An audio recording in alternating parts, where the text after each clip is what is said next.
प्यारे साथियों नमस्कार। कैसे आप सभी प्यारे दोस्त।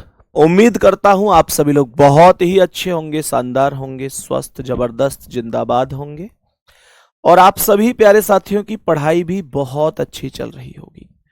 तो सभी मेरे प्यारे दोस्त एक बार जल्दी जल्दी से क्लास में आएंगे। सभी को बहुत सारा प्यार, वेरी वेरी गुड मॉर्निंग। और आज के इस सेशन में हम लोग कैलेंडर की लास्ट क्लास कर देंगे। कैलेंडर को मैंने जितना पढ़ाया है उतना मतलब पर्याप्त नहीं, बहुत पर्याप्त है। उससे बाहर कोई चीजें बननी ही नहीं है और कुछ चीजें जो कसर है वो आज पूरी कर देंगे। पहले तो मैंने आपसे ये भी कहा था कि कैलेंडर हमको पढ़ाना है, हमारी मजबूरी है, क्योंकि नहीं पढ़ाऊंगा तो बच्चे कमेंट कर देंगे दुनिया भर की कि कैलेंडर नहीं कराया। लेकिन मेरा मन ये कहता है कि कैलेंडर पेपर में आता नहीं है। अब एसएससी में बहुत मतलब शायद ही कोई रेयर केस होता है जिसमें पूछ लिया जाता है। खैर चलो कोई नहीं, आज इसे भी समाप्त कर देंगे।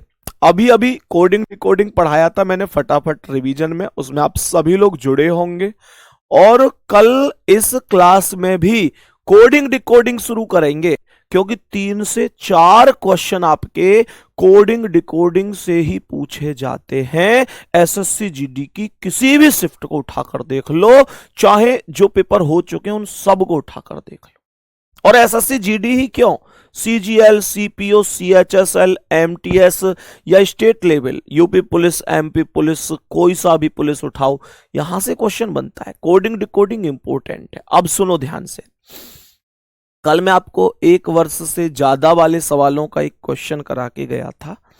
उस क्वेश्चन में कुछ साथियों को यह था कि भैया वो अभी समझ में नहीं आया, तो एक क्वेश्चन में और करा देता हूं उसी टाइप का। ठीक है मेरे प्यारे गुड्डा, क्वेश्चन ये है कि 18 यहां पर दिया गया है, 18 यहां पर दिया हुआ है जनवरी। सवाल 18 नहीं, 27 भी नहीं, उसमें दिया है क्वेश्चन, आया हुआ है ये क्वेश्चन दिया गया है। इसे आप लोग लिखेंगे 24 जनवरी लिख लेते हैं। 24 जनवरी एग्जैक्ट तो मुझे याद नहीं आ रहा, अब 24 जनवरी लिख देते हैं और यहां पर लिख देते हैं 1950। 24 जनवरी 1950 को जो दिन है वो ट्यूसडे है। कौन सा है? ट्यूसडे है। सवाल कह रहा है कि बताओ 30 अक्टूबर 30 अक्टूबर 1987 को कौन सा दिन होगा? बहुत बेहतरीन, जल्दी से बताओ क्या जवाब हो सकता है। सबसे पहले एक काम करिएगा, आप लोगों से मैंने कहा सबसे पहले एक काम करिएगा, जो इसने यहां पर लिखा है ना, जो इसने यहां पर लिखा है 24 जनवरी 1950, आप लोग एक छोटा सा काम कर लो कि 24 जनवरी 1950 का वास्तविक दिन क्या हो सकता है, उस दिन को फाइंड कर लो। आप लोग कहेंगे कि भैया इसने ट्यूसडे दे तो रखा है, मैं कहूंगा इसकी बात पर भरोसा मत करना, इसकी बात पर विश्वास मत करना। सही है?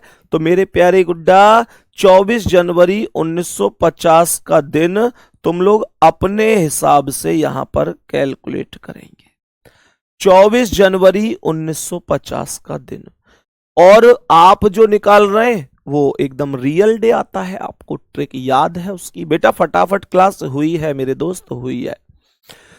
तो सवाल में सबसे पहले 24 तारीख आएगी, फिर जनवरी का कोड आएगा 1। सही है? 1950 साधारण वर्ष है इसलिए 1 है। अगर ये 1950 की जगह कोई 1952 होता, 1948 होता, 1960 होता तो लीप वर्ष होता और फिर कोड 0 हो जाता। मैंने कहा फिर उसके बाद 50 होगा, 50 में 4 से भाग दूंगा, 12 बार भाग जाएगा। आया ना भाई? ऐसे ही तो समझो, आप लोग ऐसे समझो ना। देखो दोबारा से सुनो, 24 तारीख जनवरी का कोड 1, 1900 की वैल्यू 1 हो गई। 1950 को 1900 अलग और 50 अलग लिखूंगा तो 1900 की वैल्यू 1 होगी। ये सबको मैंने सिखाया हुआ है कि कैसे आता है। फिर लास्ट के अंक क्या बच गए 50, 50 में 4 से भाग दे दो 12 बार जाएगा, यानी 50 में 12 वर्ष लीप वर्ष होंगे, और प्लस का 5 लास्ट में कर देंगे। लास्ट में प्लस का 5 करते ही हैं, ये बात मैंने आपको पढ़ाई थी।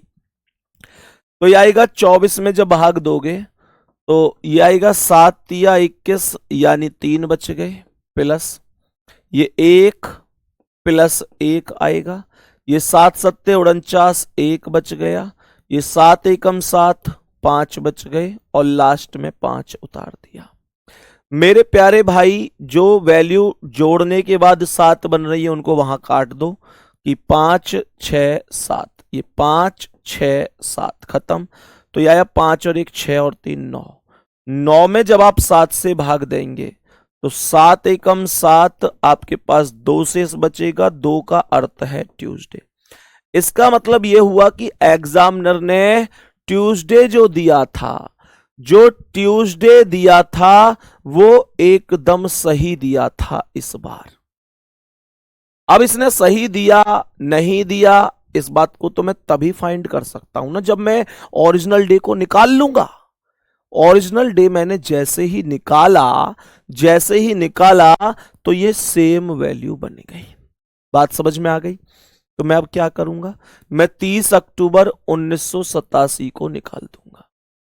30 अक्टूबर 1987, 30 अक्टूबर 1987 को निकाल दूंगा। सभी प्यारे साथी ध्यान से सुनेंगे। मैंने यहां पर बोला 30 तारीख, अक्टूबर का कोड 1, 1900 में 1, लास्ट के अंक 87, 87 से भाग देंगे जल्दी से, तो मैं कहूंगा 22 चौक 88 भी ज्यादा हो गया, 21 बारी भाग जा रहा है और प्लस का 5 हो जाएगा। 4 से भाग दूंगा मैं 87 में, तो 21 चौक 84, 4 वैल्यू यहां पर आ जाएगी। तो देखो क्या लिखा, 30 तारीख, अक्टूबर का कोड 1, लास्ट के अंक मतलब फिर 1900 का 1, फिर लास्ट के अंक 87, 4 से भाग 21 बार, लास्ट में 5 प्लस कर दिया। तो ये जो 21 है ये तो खुद 7 से कट गया, कोई दिक्कत ही नहीं है। मैंने कहा ये 30 और ये 5 जोड़ के 35 हो गया, ये भी 7 से कट गया। मैंने कहा ये 1 प्लस 1 प्लस यहां 7 से भाग दो, 12 सत्ते 84, 3 बच जाएंगे, 3 और 2 5 आ गया, 5 पर आता है फ्राइडे। मेरे प्यारे भाई, एग्जामिनर ने यहां पर कुछ भी प्लस माइनस नहीं किया था, तो मैं भी कुछ भी प्लस माइनस नहीं करूंगा। फिर मैं भी कुछ भी प्लस माइनस नहीं करूंगा। जो यहां फ्राइडे ओरिजिनल डे है उसे यहां पर लिख के कहूंगा कि यही क्वेश्चन का करेक्ट आंसर है। यही क्वेश्चन का करेक्ट आंसर हो जाएगा। यही क्वेश्चन का करेक्ट आंसर हो जाएगा। Friday will be correct answer. क्या बोलेंगे? Friday will be correct answer. कुछ भी यहां प्लस माइनस नहीं हुआ है, ये राइट आंसर है। ये राइट आंसर है। बोलेंगे सभी प्यारे दोस्त, कोई दिक्कत या परेशानी तो नहीं है? कोई दिक्कत या परेशानी तो नहीं है? अब थम्स अप कर दो जल्दी से। उदाहरण के तौर पे ऐसे समझो कि मानकर चलो यहां एग्जामिनर ट्यूसडे नहीं देता, यहां मानकर चलो एग्जामिनर देता वेडनेसडे। एक पल के लिए ध्यान रखना, मानकर चलो वेडनेसडे देता, तो फिर मैं क्या बोलता? मैं बोलता कि यार मेरा तो ट्यूसडे आया है और यहां वेडनेसडे दे रहा है, तो इसका मतलब प्लस का 1 कर रहा है, तो फिर मैं यहां फ्राइडे में प्लस का 1 करके सैटरडे आंसर कर देता।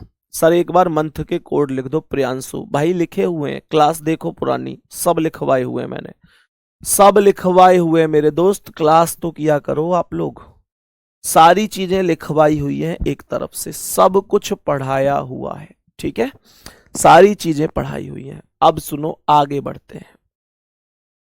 ये कौन सी चीज कहां से आ गई, ये कहां से आ गया, 5 कहां से आ गया? तुम क्लास नहीं करोगे तो ऐसा ही होगा, ठीक है। क्लास किया करो, सारी चीजें बताई हुई हैं कि ये कहां से आया। किसी भी चीज को मैं लिख रहा हूं कि ये 1 आ गया, ये 5 आ गया, तो ऐसा नहीं है कि बिना बताए लिख रहा हूं, वो सब कुछ बताया है कि किसको क्यों लिखना है, किसको क्यों नहीं लिखना है, क्या किसकी कैसे कहां पर कब जरूरत है, ठीक है। अपनी कॉपी में एक हेडिंग लिखेंगे, रिपीटेड ईयर। अपनी कॉपी में एक हेडिंग लिखेंगे, वर्षों का दोहराया जाना। एक हेडिंग लिखेंगे अपनी कॉपी में, वर्षों का दोहराया जाना। वर्षों का दोहराया जाना, ध्यान से सुनना। वर्षों का दोहराया जाना, ध्यान से समझेंगे। तो मैंने यहां पर क्या बोला, सुनो ध्यान से। वर्षों का दोहराया जाना, तो मैंने बोला मेरे भाई वर्ष दो होते हैं, साधारण वर्ष और लीप वर्ष, दो प्रकार के वर्ष होते हैं। मैंने कहा हमेशा ध्यान रखना, जो साधारण वर्ष होता है, जो साधारण वर्ष होता है, वो हमेशा साधारण वर्ष में ही रिपीट होता है। साधारण वर्ष हमेशा साधारण वर्ष में ही रिपीट होगा, ये बात ध्यान रखेंगे, ठीक है। और कैसे होगा, इसे थोड़ा सा मैं लिखवा रहा हूं, इसे थोड़ा सा समझ लेंगे। कोई भी साधारण वर्ष, कोई भी साधारण वर्ष, कोई भी साधारण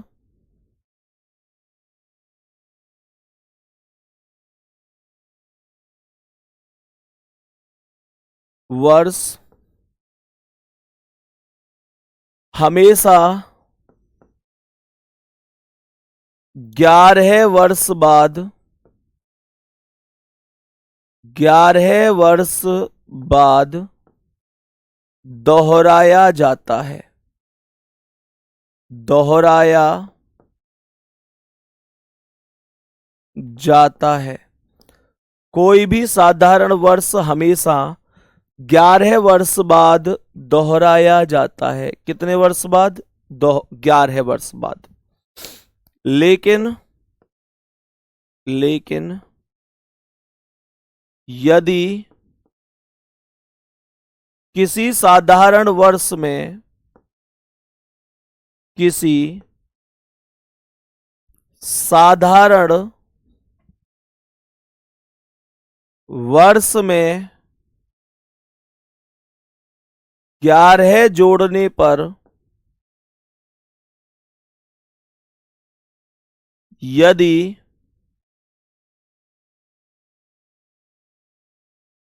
लीप वर्ष आता है, यदि लीप वर्ष आता है, तो वह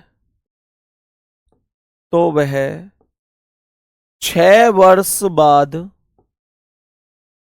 6 वर्ष बाद दोहराया जाता है।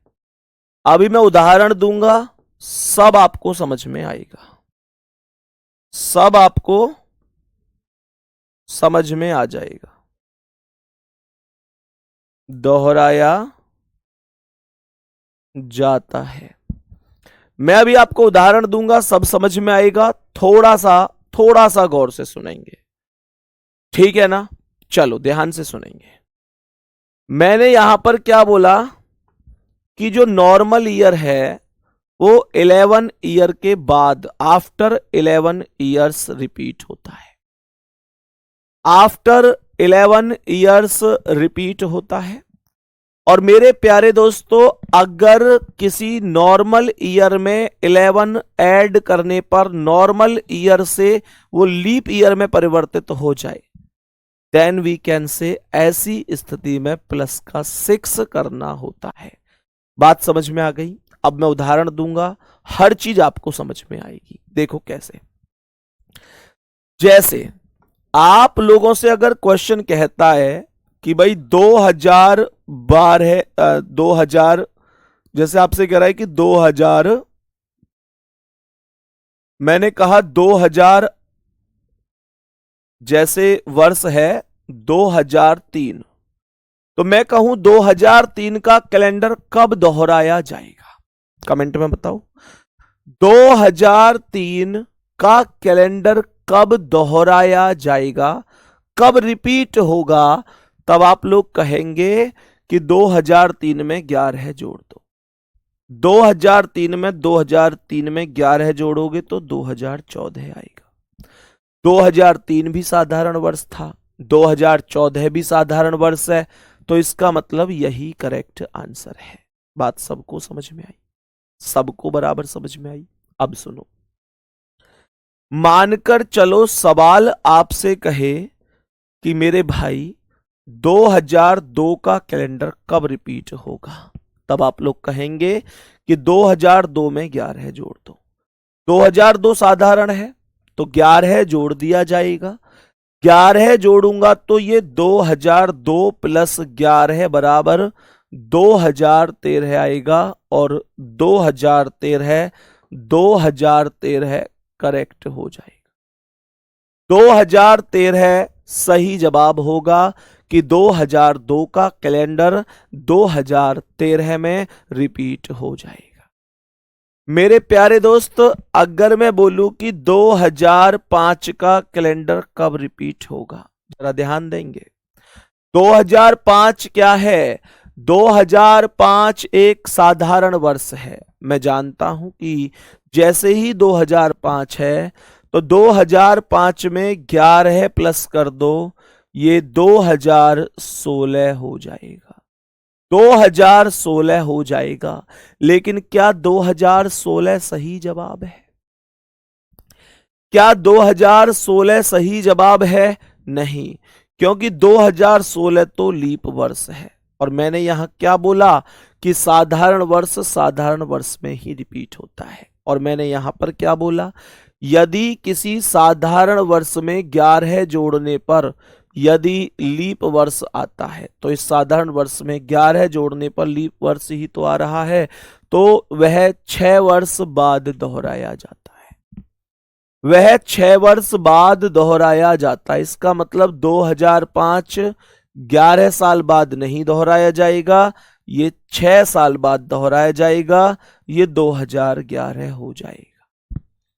मैंने इन दोनों में 11 क्यों जोड़ा और इसमें 6 क्यों जोड़ा, ये बात सबको समझ में आई है क्या? सबको समझ में आई है क्या? 2005 में 6 जोड़ूंगा तो 2011 आएगा। ये 2022 कहां से कर दिया भाई तुमने? भाई 2016 में 6 जोड़ रहे हो क्या? 2016 में क्यों जोड़ोगे? इसी में ही तो जोड़ोगे, बेस यही तो है भाई। कलाकार आदमी हो तुम, 2022 कर दिया। बताओ जल्दी से, यहां तक बोलो सबको ये बात समझ में आई? अब सुनो, मानकर चलो कि मैं आप लोगों से कहूं कि 2000, मैंने कहा कि 2023 है जैसे, तो 2023 का कैलेंडर कब रिपीट होगा? 2023 का कैलेंडर कब रिपीट होगा? सर 2023 में 11 जोड़ दो, ये 2034 में रिपीट होगा। 2034 में रिपीट होगा। 2034 भी साधारण है तो कोई दिक्कत है ही नहीं, 11 ही प्लस कर दिया जाएगा। 11 ही प्लस कर दिया जाएगा। मेरे प्यारे गुड्डा, जैसे मान के चलो मैं आप लोगों से कहूं कि 2025 का कैलेंडर कब रिपीट होगा? जब मैं 2025 का कैलेंडर रिपीट करूंगा तो 2025 में 11 जोड़ूंगा, 2025 प्लस 11 2036 हो जाएगा। लेकिन 2036 तो लीप वर्ष है, 2036 तो लीप वर्ष है। और अगर 2036 लीप वर्ष है तो ये 11 नहीं जोड़ना, इसमें केवल और केवल 6 जोड़ना है। 2025 प्लस 6 बराबर 2031 होगा। यही करेक्ट आंसर होगा, यही करेक्ट आंसर होगा। जैसे मानकर चलो कि मैं आप लोगों से कहूं कि भाई मुझे बताओ 1940 का कैलेंडर कब, जैसे मैं कहूं 1941 का कैलेंडर कब रिपीट होगा? 1941 का कैलेंडर कब रिपीट होगा? तब आप लोग क्या कहेंगे कि भैया 1941 में 11 जोड़ दो, तो ये वैल्यू आएगी 1952 और ये तो लीप वर्ष है। 1952 तो लीप वर्ष है। मैंने क्या बोला? 1952 लीप वर्ष है। तो भाई 11 प्लस नहीं करना, इसमें 6 प्लस करना है। 1941 प्लस 6 बराबर 1947 हो जाएगा। मैंने कहा मेरे प्यारे गुड्डा कि मुझे आप लोग बताएंगे 1900, मैंने कहा आप लोग मुझे बताएंगे कि 1949 का कैलेंडर कब रिपीट होगा। 1949 का कैलेंडर कब रिपीट होगा? तो अगर 11 जोड़ूंगा तो ये 1900 कितना आएगा? 60। और 1960 क्या है? 1960 लीप वर्ष है। 1960 लीप वर्ष है। तो मैंने कहा कि 11 मत जोड़ो, फिर 11 मत जोड़ो, फिर 6 जोड़ो। 1949 प्लस 6 बराबर 1955 राइट आंसर है। 1949 प्लस 6 बराबर 1955, 1955 राइट आंसर हो जाएगा। 1955 राइट आंसर हो जाएगा। मेरे प्यारे साथी मानकर चलो कि मैं यहां पर बोलूं कि भाई बताओ 1930 का कैलेंडर कब रिपीट होगा। 1930 का कैलेंडर कब रिपीट होगा? तो 1930 में कितना जोड़ूंगा? 11। 1930 प्लस 11 1941 होगा। यही करेक्ट होगा क्योंकि 1930 भी साधारण है और 1941 भी साधारण है। मैंने आप लोगों से कहा कि मेरे प्यारे भाई मुझे ये बताओ कि 2000, मैंने कहा कि 2000, मुझे बताओ 2026 का कैलेंडर कब रिपीट होगा, जो अभी 2026 चल रहा है।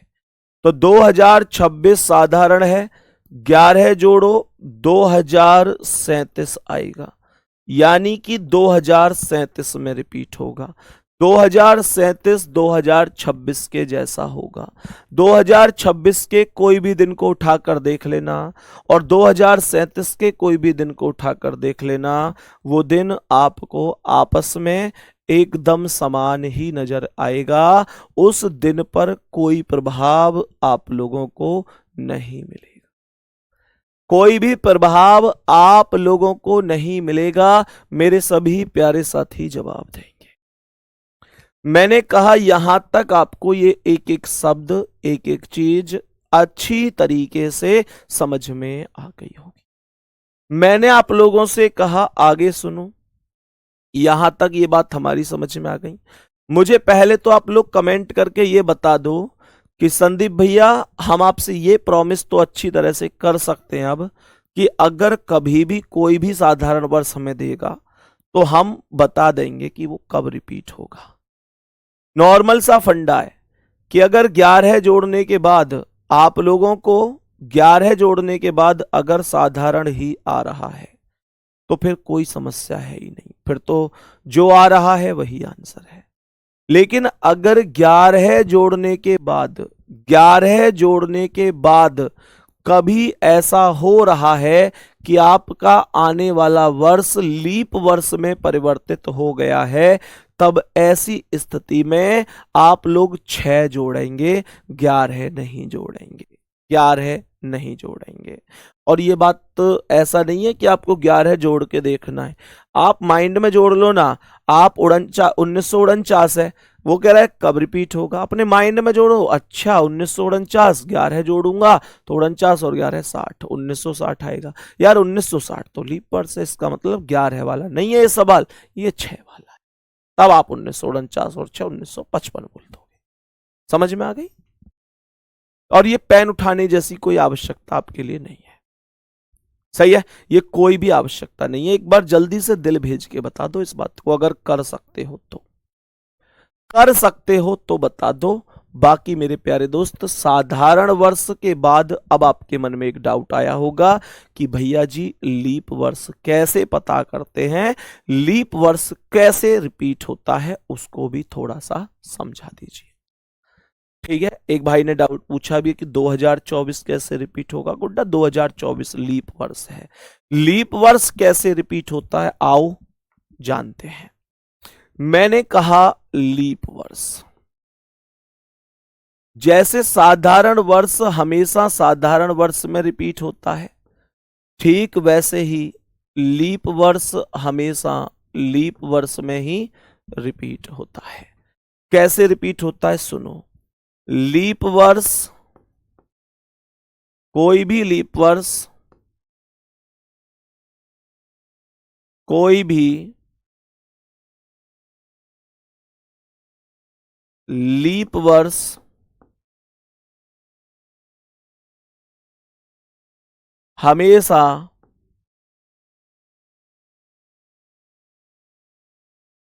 28 वर्ष बाद दोहराया जाता है। कोई भी लीप वर्ष हमेशा 28 वर्ष बाद दोहराया जाता है।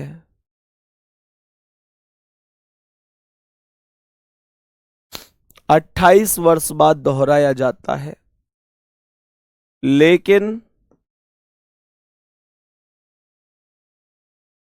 यदि किसी लीप वर्ष में, यदि किसी लीप वर्ष में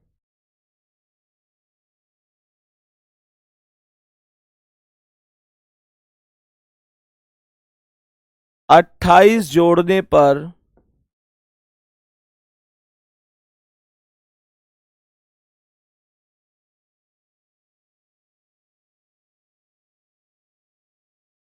ऐसा शताब्दी वर्ष आ जाए,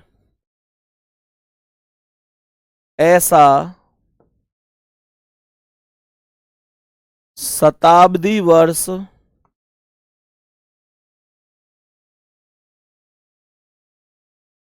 आ जाए जो लीप वर्ष ना हो,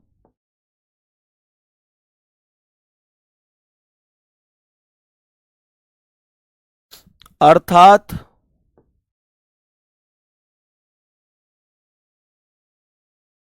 चार सौ से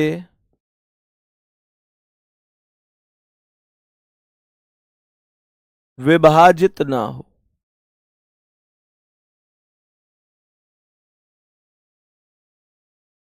अर्थात 400 से विभाजित ना हो, तब ऐसे में वह लीप वर्ष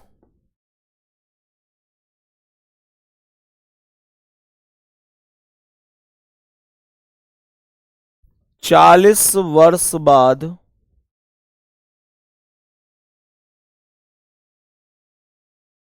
दोहराया जाता है।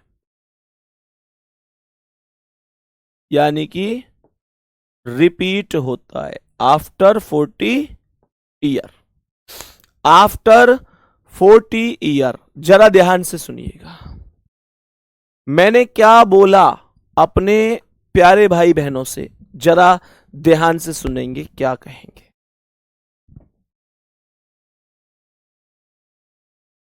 जैसे मानकर चलो आपसे कह रहा है कि भाई 2020 का कैलेंडर कब दोहराया जाएगा। मैंने बोला कोई भी लीप वर्ष हमेशा 28 वर्ष बाद दोहराया जाता है। कितने वर्ष बाद? 28 वर्ष बाद दोहराया जाता है।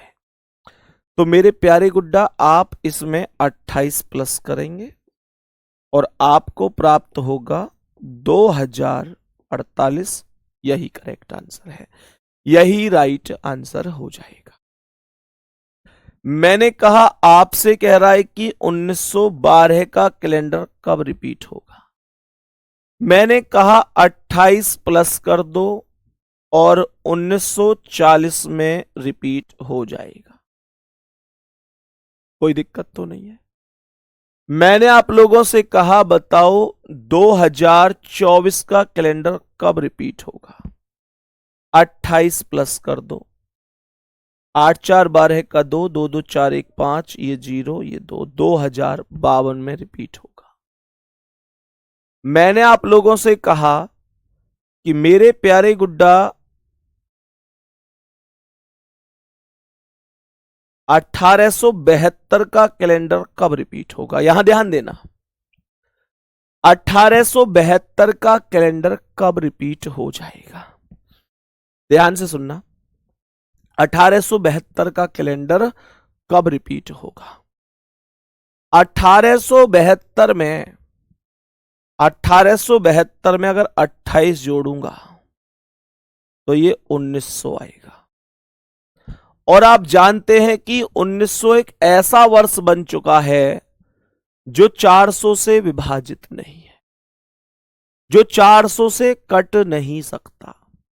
और अगर शताब्दी वर्ष 400 से ना कटे, शताब्दी वर्ष 400 से ना कटे, तो हम जानते हैं कि मेरे प्यारे साथी वो वर्ष लीप वर्ष की कैटेगरी में कभी नहीं जाता है। इसका मतलब यह हुआ कि 1900 लीप वर्ष नहीं है, तो ये 28 साल बाद रिपीट नहीं होगा। यहां आप लोगों ने देखा भी होगा कि जो लीप वर्ष ना हो, क्या बोला, यदि किसी लीप वर्ष में 28 जोड़ने पर ऐसा शताब्दी वर्ष आ जाए जो लीप वर्ष ना हो। अब देखो इसमें 28 जोड़ने पर ऐसा ही तो ये शताब्दी वर्ष आ रहा है 1900, जो लीप वर्ष नहीं है, अर्थात 400 से विभाजित ना हो। अर्थात विभाजित का मतलब 400 से डिवाइड ही ना हो, तो ऐसे में वह 40 वर्ष बाद दोहराया जाता है। तो मेरे प्यारे साथी, इसका अर्थ ये हुआ कि इसमें आपको 40 प्लस करना पड़ेगा और ये जवाब 1912 आ जाएगा। उम्मीद ये करता हूं कि आपको हर एक चीज बड़ी सॉलिड तरीके से समझ में आ गई हो। बोलो भाई, आई है चीजें समझ में कि नहीं? जल्दी से बोलो, जल्दी से बोलो, एक एक शब्द समझ में आया कि नहीं आया। किसी को कोई भी डाउट हो कि भैया मुझे यहां दिक्कत है, तुरंत पूछ लेना कि भैया यहां से मेरी समझ में नहीं आया। उम्मीद यह है कि आप सबको प्रॉपर तरीके से सारी चीजें समझ में आ गई होंगी, प्रॉपर तरीके से सारी चीजें समझ में आ गई होंगी, किसी को कोई दिक्कत या परेशानी नहीं हो। बताओ भाई, कमेंट करो पहले जल्दी जल्दी, फिर मैं आगे बढ़ूंगा। पहले जल्दी से कमेंट कर दो, और कोई क्वेश्चन अगर बनेगा तो वो नॉर्मल लैंग्वेज का बनेगा, जो सप्ताह के आधार पर आप लोग आराम से सॉल्व कर सकते हैं। बाकी मैं भी आप लोगों को थोड़ा बहुत उसमें समझा देता हूं कि भाई कैसे आपको वो चीजें यहां पर करनी है। ठीक है, चलो यहां तक बताओ, कोई दिक्कत परेशानी? सारी चीजें एक तरफ से समझ में आ गई। अब सुनो तो, मेरे प्यारे गुड्डा एक क्वेश्चन का जवाब देंगे, बताएंगे।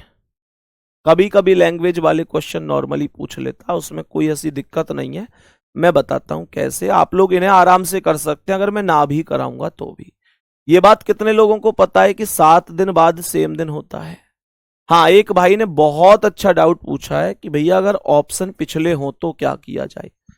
अगर ऑप्शन पिछले हैं तो क्या किया जाए, जरा ध्यान से सुनना। जैसे मानकर चलो, एक भाई ने बहुत अच्छा डाउट दिया कि भैया जैसे मानकर चलो 2012 है, तो ये कह रहा है 2012 कब रिपीट होगा, और ऑप्शन ऐसे दे रहा है ना। मतलब आप लोग ऐसे समझो, मैं आपको कैसे समझाऊं इस छोटी सी बात को।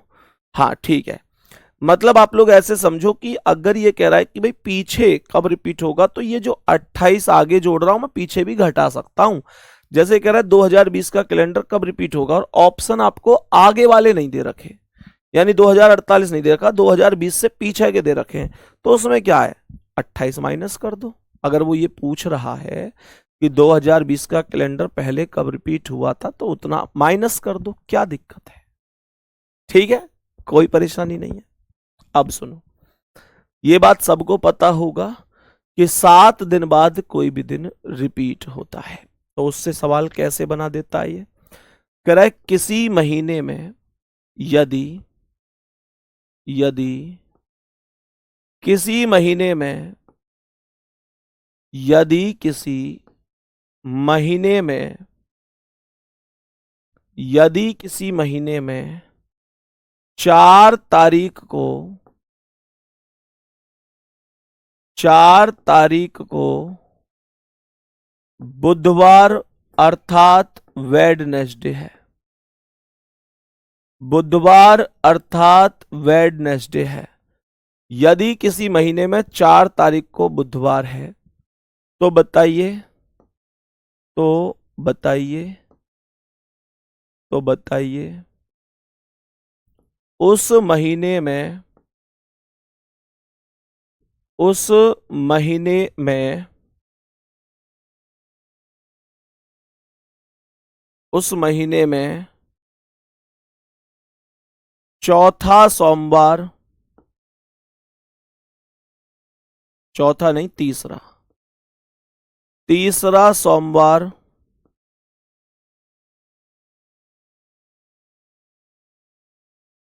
कितनी तारीख को होगा, कितनी तारीख को होगा। मेरे सभी प्यारे दोस्त बताओ भाई, इसका आंसर क्या है। इस प्रश्न का करेक्ट आंसर बताओ। क्या ये नॉर्मल चीजें हैं, जल्दी बताओ। ये नॉर्मल चीजें हैं, इसमें कोई दिक्कत नहीं है, इसे आप आराम से कर सकते हैं। मेरे प्यारे गुड्डा, ये केवल एक नॉर्मल चीज है। आपसे कह रहा है तीसरा कितने में होगा, तो मैंने क्या बोला, 4 तारीख को बुधवार है, वेडनेसडे। तो फिर मुझे एक बात बताओ, 4 को वेडनेसडे है, सोमवार पूछ रहा है, तो कब होगा सोमवार, 2 को ही तो होगा, 2 को ही तो होगा मंडे। भाई बुध से पहले मंगल और मंगल से पहले सोमवार, तो 2 को मंगल सोमवार है, 2 और 7 9 को होगा, 9 और 7 16 को होगा, 16 7 23 को होगा। फिर चौथा पूछता तो 23 7 30 को होता। बड़ी सिंपल सी बात है।